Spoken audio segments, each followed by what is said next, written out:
Hello, Namaskar and Adab to all my friends from your friend astrologer and guide Irfan, once more with you from your very own channel Astro Assurance.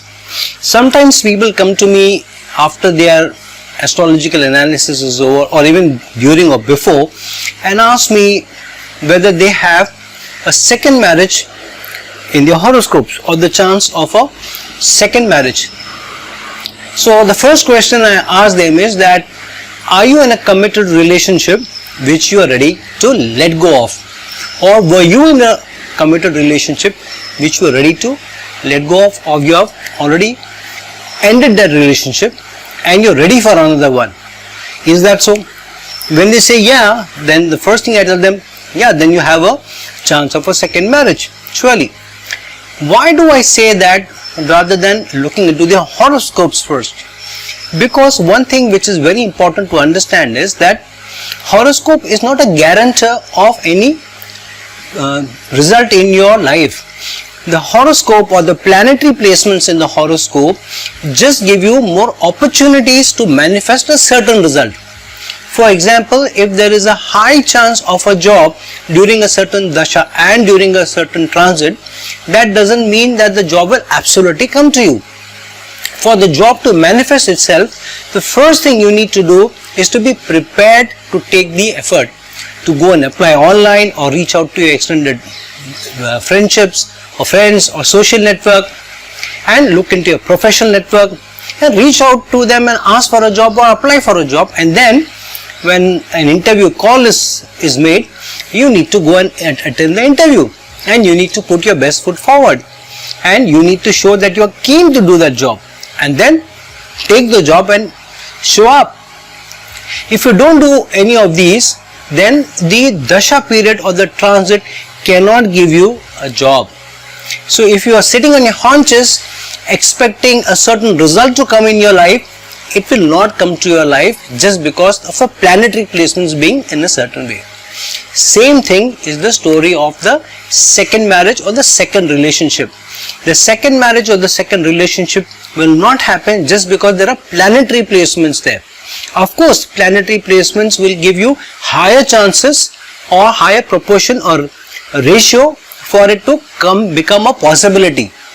But the highest chance comes only when you put in the effort for it to manifest. So, let's talk about some of the placements which are there in your horoscope which may give you a higher chance of a second marriage or a second committed relationship. Now firstly, it's important to understand that nowadays why is it that there are more divorces happening and because of which more second marriages also happening. Firstly, we are in the age of Rahu. What is the age of Rahu? Those things which are generally seen as unusual, that's starting to happening and then those changes slowly becoming the usual. For example, we are talking about the new normal in this COVID period, that going forward we will have to make a certain lifestyle change and that will become the new normal. This is also a part of the Rahu age. Rahu age from time to time over the last 300 years has given us new and new things which have become the normal. When about 300 years back or so, or maybe slightly longer so, it was the men who used to be the bread earners and it is the women who used to take care of the house or the kitchen and the children. However, post the Second World War, things changed drastically. While they were slowly happening over the last 300 years or so, you will find in history a lot of women who came forward as leaders, including Lakshmi Bai of Jhansi from India. You know, she is very famous, and there have been stories of valor, story of strong leaders who have come forward from time to time. In the last 100 years or so, especially after the First World War, we are finding that more and more women have become more independent by also starting to take the responsibility, the financial responsibility of the household. So earlier when they were subjugated and they were under the thumb of the man or the husband or the man of the house, or maybe even the father and later on maybe the son, the women in the last 100 years or so, and more so in the last 30 years, especially from the information age becoming stronger and stronger, women have got more opportunities and women are moving up. And because of the newfound confidence, the women are not stopping short of making their needs felt, exerting what their needs are, which was subdued since time immemorial. And because of that, women being more confident, being more independent, and also looking at what they want, also looking at their happiness, which earlier they used to sacrifice for everybody else, we are finding that the new normal today is that women are given equal opportunity to choose what relationship they want to be in what kind of relationship they want to be in, and when they want to call it quits, if at all they come to a situation. And so in the age of Rahu, strongly manifesting itself, second relation, third relationships, even fourth relationships are slowly becoming the new normal. Especially in the West, we know that people have a dating practice, and if you have dated enough and if you feel that the person seems to be somebody who you want to be settled down with, then probably you will commit to the relationship and marry also. However, if you are dating, but if you have not moved in with each other, then that cannot be called as the complete commitment to the relationship. So a dating concept from an astrological point of view is not seen as the establishment of the Grihastha Ashram. Grihastha Ashram is where you are in a committed relationship and you are living in as husband and wife, of three orders. The first order is where a couple starts living in with each other, but they may not let many people know about it and may still keep it to a large extent a secret. But if they are not living in with each other, then the Grihastha Ashram is not established while the relationship is established. It could be a strong love affair, maybe a committed love affair, but the Grihastha Ashram is not established, so it cannot be seen from an astrological point of view as a marriage or a strong relationship, a committed relationship which can be associated with the 7th house. It need not be a religious ceremony which, the Saat Pheras in Hinduism, or the Nikah in Muslims, or the church ceremony which may happen in Catholics.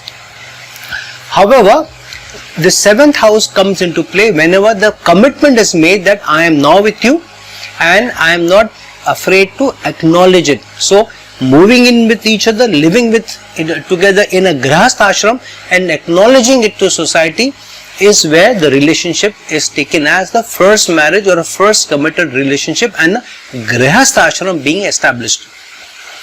If not, then if the couple is not living in with each other in the same house as man and woman, and they have not acknowledged the relationship at least to the closest of close family members or friends, then the Grihastha Ashram is not established. So, what is the sign of a Grihastha Ashram being established? Nowadays we see that most of the unions come together with the girl meeting boy, maybe dating, falling in love, spending time with each other.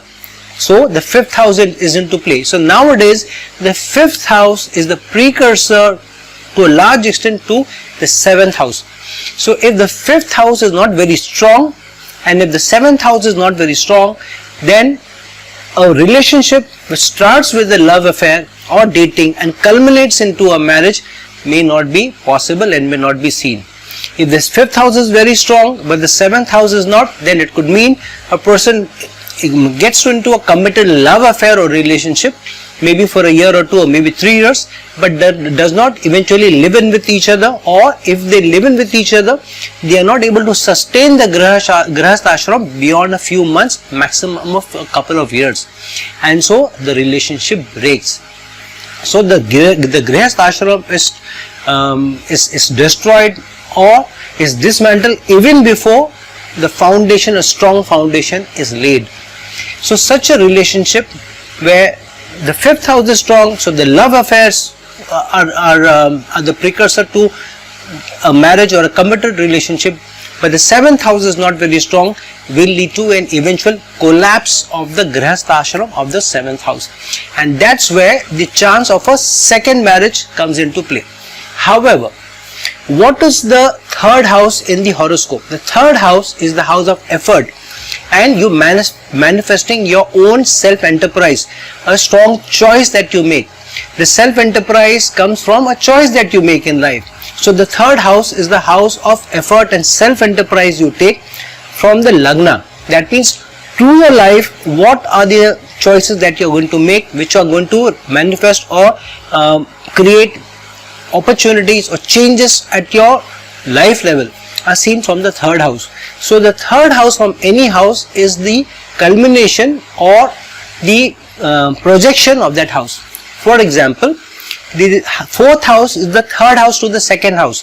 Second house is the house of earnings and savings, and the fourth house being is the third house to the second house. That means what you do with those earnings, what choices you make with those earnings are seen through the fourth house. What can you do with the money that you earn? You can either spend it or you can invest it in some place. So if a strong choice is being made in the matters of the third house to the second house, which is the fourth house, then you make property, and you may invest in land, and you may invest in houses, or you may spend the money on luxurious goodies. You may buy a car, you may buy jewelry, you may buy watches, you may go on holidays, all seen again from the fourth house, but in different manifestation based on what nakshatra day you are in and what benefits play a part and how is the situation of the fourth house, for example. So the third house to any house is the effort and choices you make of that house. Similarly, the seventh house is the third house to the fifth house. The fifth house is the house of being the house where what you like, what you love to do. And because the seventh house is the third house of the fifth house, so the choices you make in relation to the love affairs that you have or whom you like are seen through the culmination of or the manifestation of the fifth house. And that's why a lot of love marriages are seen through the sharing of energies between the fifth and the seventh house, especially if the fifth house goes into the seventh house or benefits get involved in both. However, if the fifth house is strong, as I told you earlier, but if the seventh house is weak, then the love affair may happen, a relationship may also start, but it may not culminate in a stable, steady, long-term grihasthashram or a marriage or a long committed relationship happening, which is also acknowledged by society. So when such a thing happens, then eventually the relationship breaks. Now, what is the third house from the seventh house? The third house from the seventh house is the ninth house. So if the relationship breaks and if the grihastha ashram has to be established again, that means if the seventh house has to be manifested again, then the third house from the seventh house, which is the ninth house, should favor that choice that you make. If you are not making the choice, if you are not putting in effort in the direction of this grihastha ashram being established again, then obviously the second marriage will not happen. However, is the opportunity given to you? Are the chances given to you or not? A strong ninth house will tell you whether the horoscope, your placements are giving you an opportunity that if you make an effort, the second marriage may come about or not. And that's where the ninth house comes into play. So if the ninth house is very strong, but if the seventh house is weak, then you may get into a second relationship also. However, you may not be able to sustain the grihastha ashram yet again. So what is the duty of a person who wants to avoid the grihastha ashram collapsing again and again? It is your duty to put in effort in the seventh house. That means because the seventh house is the third house from the fifth house, you need to put in more love. You need to put in more attachment to the person that you are with. If the attachment is flimsy, it's not strong enough, not based on shared values, shared principles, and both of things that both of you like to a large extent being common, then it's easier to go different ways. That's why if you're not ready to put in effort in the seventh house and in the relationship which has come about through a romantic liaison nowadays which is happening, then the grihastha ashram is not established and second chance of a relationship may come about by virtue of how strongly the ninth house manifests and the choice given to you. However, if you are putting in the effort in your relationship, in your marriage, in spite of the seventh house not being very strong, then the relationship may sustain, but you may not be happy in the relationship. So if the seventh house is weak, then you may still, by account of your own effort or if the 7th Lord is placed well, while the 7th house is afflicted by aspects of malefics or malefics placed in them, then the person may put in an effort and sustain the grihastha ashram of the marriage or the committed relationship for long. However, the person may not be very happy. So what happens is, if you are in a bad marriage and you are not able to put in the effort to get away from it or solve it, either you put in the effort to solve the issues and you make the 7th house strong, or you put in the effort to move away from the relationship and start another relationship. If you don't do either, then you continue to be in a bad marriage. Now, one of the important things is that if you want a relationship to come about and a stable relationship to come about, then you need to definitely look into whether the relationship, when you're getting into a relationship, has sustainability. And that's why the matching of horoscopes is very important, whether a particular relationship will take you forward or not, and will live out a long life or not. If the relationship is not seen through the matching of the horoscope that this may sustain for long, then obviously it will break. When does the time of the second marriage come? Firstly, for a second marriage to come, the first marriage has to break. Now, sometimes when somebody is consulting me, they may ask me, when is the time for my relationship to improve? I may give them a certain dasha or period or a transit.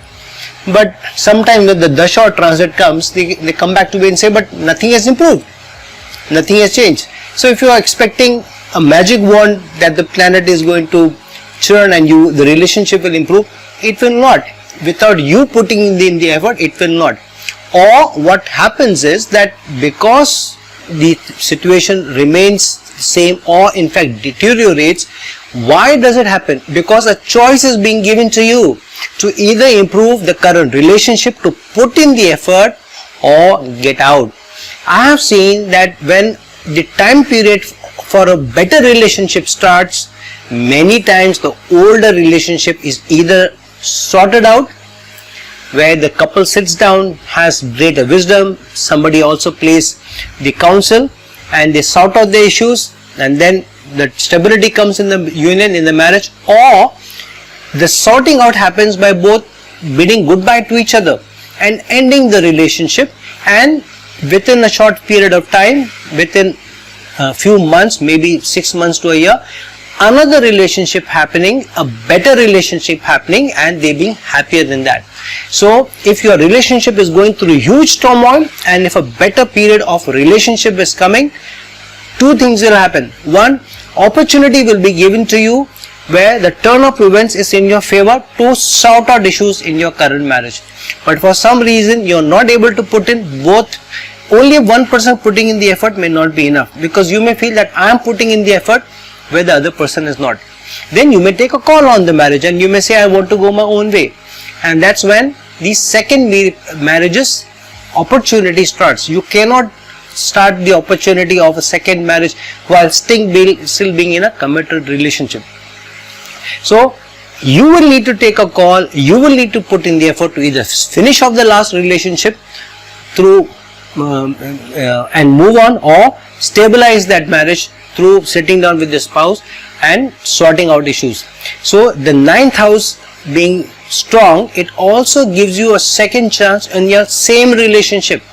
So when a good dasha of a 9th house happens, a benefic happens, what does it do? It doesn't always give you a second marriage, but it gives you a second opportunity, which means that it tells you that you either sort out issues within your current marriage, and now from now on, let go of all the old baggage, let go of all the vitriolic energy that both have accumulated, let go of all the issues, start on a clean slate, forgive and forget, learn from what your experiences are, move on and establish a strong grihastha ashram this time around. So it's like a second opportunity given for you to salvage the same relationship. And that's why whenever the dasha of the 9th house comes in, especially when the transit of a benefic happens over the 7th house or over the lagna or over the 4th or the 11th house, then either the sorting out of issues in the same marriage will happen and the second opportunity is given to you, the second innings in the same relationship to happen, or the start of the second marriage or second relationship may happen. So the 9th house coupled with the energies of the 7th house will allow you to have a second marriage. The other thing is the second marriage also is given to you when Venus is strongly manifested in your horoscope.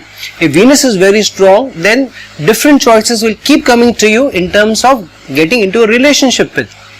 And if Jupiter is strong for women, then too they can either have a very strong stable marriage, or they are given an opportunity of the second one if both Jupiter and Venus share energies and they are both strong benefics in your chart, and somehow they get associated with the 7th house. Even if not, Jupiter is the Karaka of husband for the women, and that's why for women it's important to see where Jupiter is placed, how it is placed, and how the 7th lord is manifesting itself. Looking at the combined energies of these two and then the 9th house, it can be easily ascertained whether a strong choice of a second marriage is given to you or not. In the case of men, Venus becomes critical also as much as women, but even more, because for men, Venus is both the Karaka of relationship and the women in their life.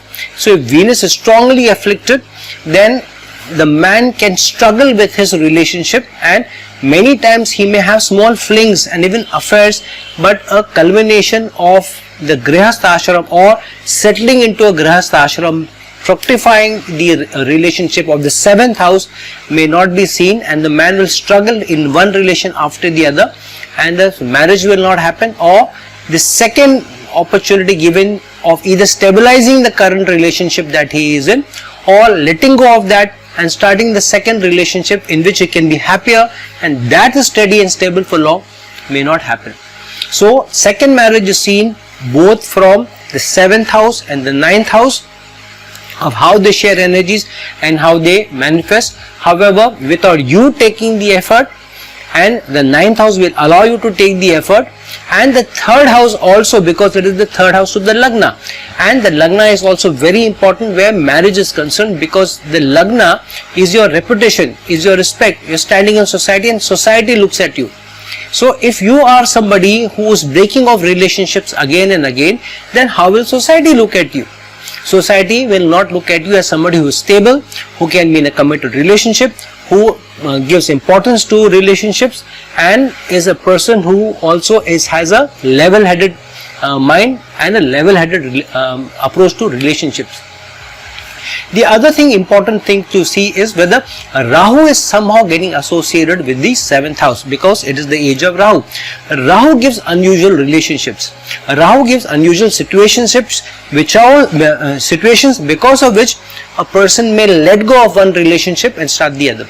And this is because when sometimes Rahu either aspects the 7th house or gets involved with the 7th house by virtue of either being placed in that, or the depositor of the 7th house being placed with Rahu, or the lord of the 7th house being placed with Rahu, then the person will have so much expectations from the marriage or the marriage partner, from his partner, that the person may not easily be satisfied and is always looking for more and getting less from what his or her expectation is.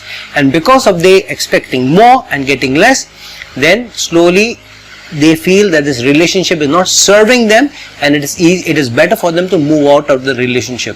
So Rahu will create possibilities of more relationships happening, sometimes the second relationship happening even before the first is culminated. So it could be termed as an affair or a fling which becomes stronger and stronger, and so the Grihastha ashram, the 7th house, the marriage becoming weaker and weaker, and eventually the first marriage breaking off, the first relationship breaking off, and then the second marriage being, or the second relationship fructifying because of Rahu getting involved stronger. This can happen more stronger when Rahu either transits over the 7th house, or Rahu transits over your 7th lord, or transits over the depositor of the 7th house, or either over the Lagna or the 2nd house also, and to some extent even the 4th house, which is the house of domestic happiness and mental peace. So when you need to look into whether there are chances of second marriage or not in your horoscope, look at two things. Do you have within you to take the effort or make the courage to let go of a relationship if you are not happy in one, and make the effort to get into another one? and if you know within you, you can make the effort, then coupled with the energies that the 9th house and the 7th house give you, along with Jupiter for women, Venus for men, and how Rahu is playing out the marriages, the chances of the second marriage or the second committed relationship become stronger. So friends, if you are keen to know whether you have the chances of second marriage or not, let me tell you, everybody has a chance of a second, third, fourth relationship also. Whether it is the 9th house giving energy or not, it is up to us how we are manifesting that. But the stronger opportunities will definitely be given to you basis how the 9th house plays out, the 7th house Lord plays out, the Karakas of marriage, Jupiter and Venus play out, and Rahu play out. So friends, now that we have looked into and analyzed how the second marriage can manifest itself, please like this video, please share this video, and if you're looking for a personal consultation from me, please reach out to me at the links given below in the description box. Until some other time with some other video, this is your friend astrologer guy and guide Irfan signing off. Ciao.